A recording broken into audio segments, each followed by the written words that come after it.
अस्सलाम वालेकुम friend, my name is Mohsin Shahzad and you are watching CR knowledge. आज हम सीपीयू स्केजुलिंग एल्गोरिदम्स के बारे में देखेंगे, लेकिन उससे पहले मैं आप लोगों को कुछ बेसिक इसके कंसेप्ट दूंगा। कुछ डेफिनेशंस हैं, कुछ इस तरह के कंसेप्ट हैं जो कि उसके लिए ज़रूरत है हमें। तो अब हम लोग शुरू करते हैं।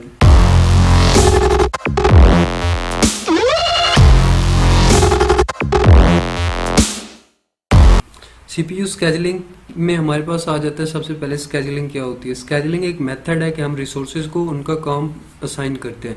हर रिसोर्सेज को कोई ना कोई काम एलोकेट होता है। इसी तरह फिर हमारे पास स्केजुलर क्या होता है? स्केजुलर हमारे पास वो पार्ट होता है सिस्टम का जो कि उसको चॉइस बनाता है। इसके आगे 3 टाइप्स आ जाती हैं। एक हमारे पास शॉर्ट टर्म स्केजुलर है, लॉन्ग टर्म स्केजुलर है और मीडियम टर्म स्केजुलर है। इसको भी मैं आगे एक्सप्लेन करूंगा। इसको एक्सप्लेन करने से पहले मैं आप लोगों को कुछ और चीज़ें बताता हूँ। जैसे सीपीयू स्केजुलिंग क्या होती है? सीपीयू स्केजुलिंग होती है कि हम लोग एक प्रोसेस को एक सीपीयू असाइन करें ताकि वो सीपीयू को यूज़ करके अपना जो टास्क है वो उसको कंप्लीट कर सके। अब इसका जो मकसद होता है वो ये है कि हम सिस्टम को एफिशिएंट, फास्ट और फेयर बनाएं। ठीक है, हमारे पास आगे आ जाता है कि बस्ट क्या होता है। बस्ट वो होता है जो उसने टाइम लेना होता है अपने काम को कंप्लीट करने में। जो प्रोसेस एक टाइम लेता है अपने काम को कंप्लीट करने में, वो होता है हमारे पास burst time, the amount of time required by the process to finish. अब मैं आप लोगों को स्केजुलर की टाइप को एक्सप्लेन करता हूँ। लॉन्ग टर्म स्केजुलर क्या होता है हमारे पास? लॉन्ग टर्म स्केजुलर हमारे पास जॉब पूल से सिलेक्ट करके रेडी क्यू में प्रोसेस को लेके आता है। अब जॉब पूल में वो वाले प्रोसेस पड़े होते हैं जिन्होंने जो वेट कर रहे होते हैं। हमारे पास क्यू 3 तरह के होते हैं। एक हमारे पास रेडी क्यू होता है, एक हमारे पास जॉब क्यू है और एक हमारे पास डिवाइस क्यू होता है। जॉब क्यू में सारे जो न्यू क्रिएट होते हैं वो वाले प्रोसेस आते हैं। इसी तरह रेडी क्यू में जो प्रोसेस पड़े होते हैं वो वेट कर रहे होते हैं अपने रनिंग स्टेट में जाने के लिए। अब मतलब इनको हम नेक्स्ट सीपीयू एलोकेट करेंगे। रेडी क्यू में वो वाले प्रोसेस पड़े होते हैं। इसके बाद हमारे पास आ जाता है डिवाइस क्यू। डिवाइस क्यू में वो प्रोसेस पड़े होते हैं जो कि अपनी किसी डिवाइस के लिए वेट कर रहे होते हैं, जैसे किसी इनपुट आउटपुट ऑपरेशन परफॉर्म करने के लिए। तो हमारे पास ये 3 तरह के क्यू होते हैं। अब आ जाता है हमारे पास शॉर्ट टर्म स्केजुलर क्या होता है। शॉर्ट टर्म स्केजुलर जो है ये हमारे पास रेडी क्यू से आगे रनिंग स्टेट में लेके जाता है किसी प्रोसेस को। ये उस प्रोसेस को सिलेक्ट करता है जिसने आगे रन होना होता है या जिसको सीपीयू एलोकेट होना होता है। अब देखें, जो हमारे पास पहला लॉन्ग टर्म है, लॉन्ग टर्म क्या है? जॉब पूल से है हमारे पास रेडी क्यू में। शॉर्ट टर्म रेडी क्यू से आगे जाता है उसकी तरफ, रनिंग स्टेट की तरफ। और जो मीडियम टर्म है, मीडियम टर्म उनको हैंडल करता है जो प्रोसेस स्वैप्ड आउट होते हैं। और ये कुछ डेफिनेशन भी इसकी लिखी हुई है आगे, ये आप लोग देख लीजिएगा। आगे हम सीपीयू स्केजुलिंग एल्गोरिथम्स को डिस्कस करने से पहले एक छोटा सा और कंसेप्ट है, डिस्पैचर और डिस्पैच लेटेंसी क्या होती है। डिस्पैचर एक मॉड्यूल है कर्नल का जो कि क्या करता है कि जो एक प्रोसेस से सीपीयू को कंट्रोल लेता है और दूसरे प्रोसेस को एलोकेट कर देता है, जिसको शॉर्ट टर्म स्केजुलर सेलेक्ट करता है। देखें, हमारे पास शॉर्ट टर्म स्केजुलर उसको सिलेक्ट करता है जिसने रनिंग स्टेट में जाना होता है। तो जो रनिंग स्टेट में जिसने जाना होता है उसको कंट्रोल सीपीयू को कौन प्रोवाइड करता है? वो डिस्पैचर होता है। और जो टाइम डिस्पैचर लेता है एक प्रोसेस से सीपीयू को कंट्रोल लेके दूसरे प्रोसेस को देने में, वो हमारे पास डिस्पैच लेटेंसी कहलाता है। अब आ जाता है प्रीएम्प्टिव एंड नॉन प्रीएम्प्टिव क्या है। प्रीएम्प्टिव हमारे पास प्रायोरिटी बेस पे हम कोई भी काम कर सकते हैं। जैसे अब एक हमारे पास प्रोसेस रन हो रहा है, उससे ज्यादा की प्रायोरिटी का कोई हमारे पास प्रोसेस आता है तो वो उसको अबॉर्ट कर देगा, उसको एक बार स्टॉप कर देगा उस प्रोसेस को। और जो दूसरा प्रोसेस हो रहा होगा, जो दूसरा प्रोसेस आएगा प्रायोरिटी बेस पे, उसको वो अपनी वर्किंग स्टार्ट कर देगा। और नॉन प्रीएम्प्टिव में ये होता है कि चाहे जो भी कोई प्रायोरिटी पे आ जाए, हमें पहले वाले ने अपना काम कंप्लीट करना है और इसके बाद कोई और होगा। जैसे अगर हमारे पास एक एग्जांपल मैं देता हूँ कि हमारे पास कुछ आदमी बैठे हैं जिन्होंने कोई काम करना है। ठीक है, अब ऐसे एक लाइन लगी हुई है और 1 बाय 1 अपना काम करेंगे। लेकिन इसके दौरान अगर कोई एक काम हो रहा है, उसके दौरान कोई एक ऐसा बंदा आता है जो कि उसकी प्रायोरिटी उनसे ज्यादा है। जैसे अब यूनिवर्सिटी की एक एग्जांपल ले लेते हैं। अगर एक स्टूडेंट और टीचर की कोई बात हो रही है और प्रिंसिपल आता है, तो टीचर स्टूडेंट को खामोश करवा लेगा और प्रिंसिपल की बात सुनेगा। तो ये एक प्रायोरिटी सेट है कि मतलब प्रायोरिटी ज्यादा प्रिंसिपल की है स्टूडेंट से। इसी तरह अगर प्रिंसिपल के सामने स्टूडेंट बात कर रहा होगा तो टीचर अगर आते हैं तो वो प्रिंसिपल सर जो है वो स्टूडेंट को खामोश करवा देंगे और टीचर की बात सुनेंगे। तो ये एक प्रायोरिटी सेट है। तो इसको हम कहते हैं प्रीएम्प्टिव। मतलब एक जो काम हो रहा है उससे चीज ले लेना किस बिना पे कि उससे ज्यादा की प्रायोरिटी की कोई चीज कोई काम आ गया।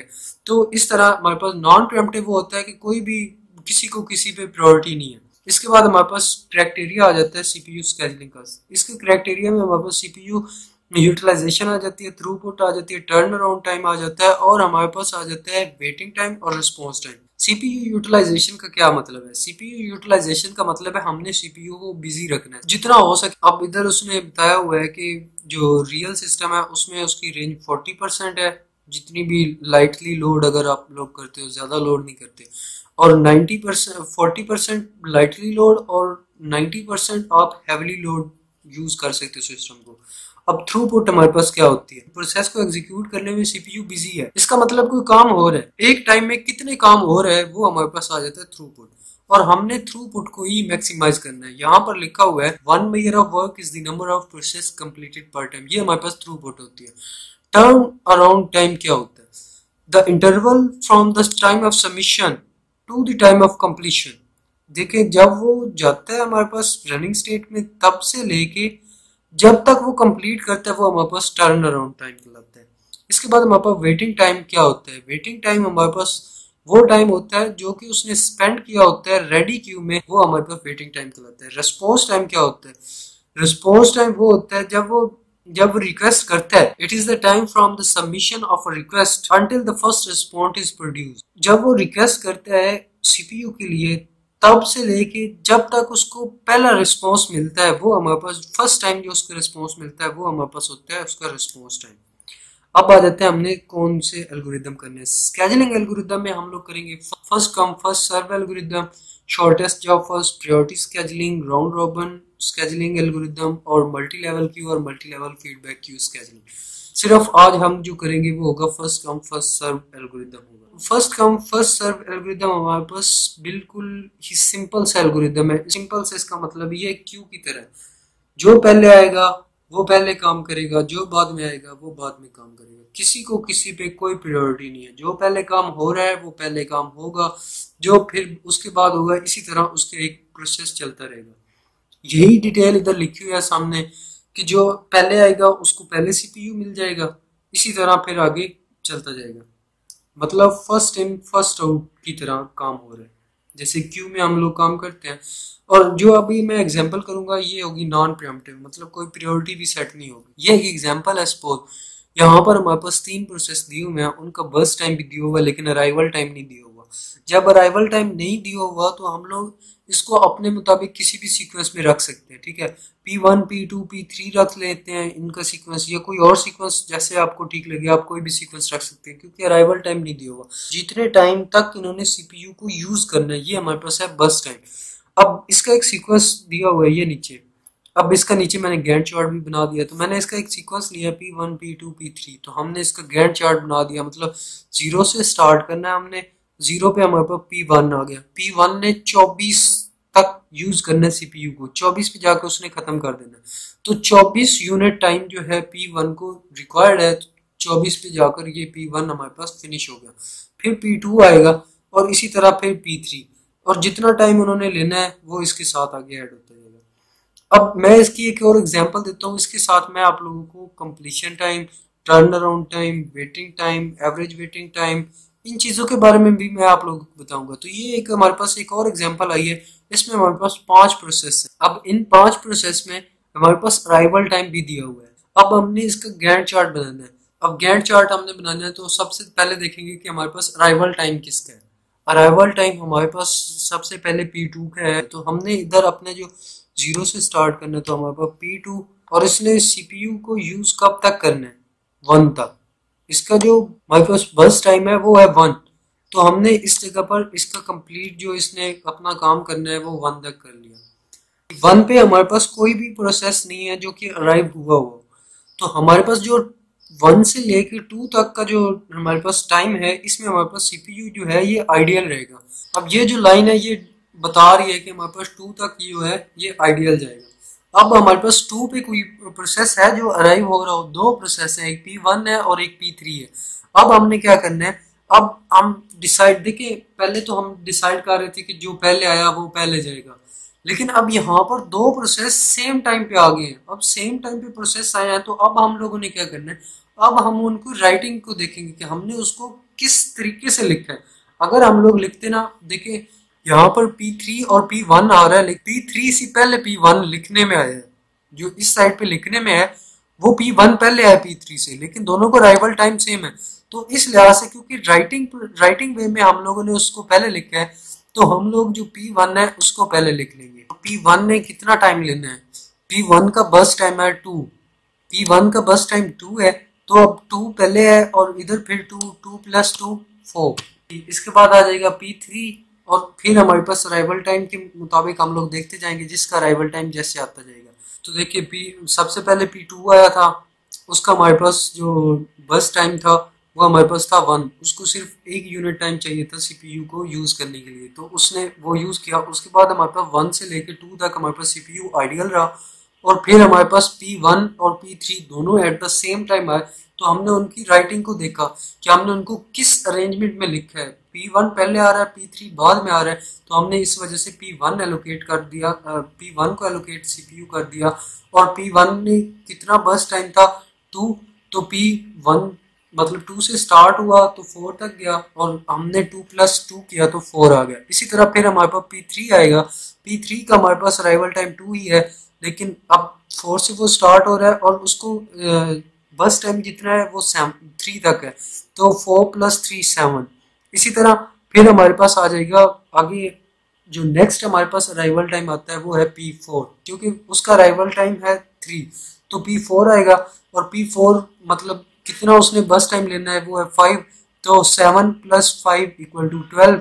इसी तरह फिर हमारे पास आ जाएगा P5 और उसको कितना टाइम लेना है 4, तो 12 + 4 = 16। तो हम इस तरीके से गैंट चार्ट बनाते हैं। अब इसका मैं आप लोगों को कंप्लीशन टाइम, उसके बाद इसका turn around time, waiting time और इन चीज़ों के बारे में बताता हूँ कि हम लोगों ने वो कैसे निकालना है। कंप्लीशन टाइम क्या हमारे पास है, वो वाला टाइम जिस टाइम पे हमारे पास जो प्रोसेस है वो कंप्लीट हो गया हो। तो देखिए P2 जो है ये हमारे पास एक मतलब 1 पे जाकर कंप्लीट हो गया। इसी तरह P1 जो है वो 4 पे जाके कंप्लीट हुआ है, P3 7 पे, P4 जो है वो 12 पे जाके कंप्लीट हुआ है, और P5 जो है वो 16 पे।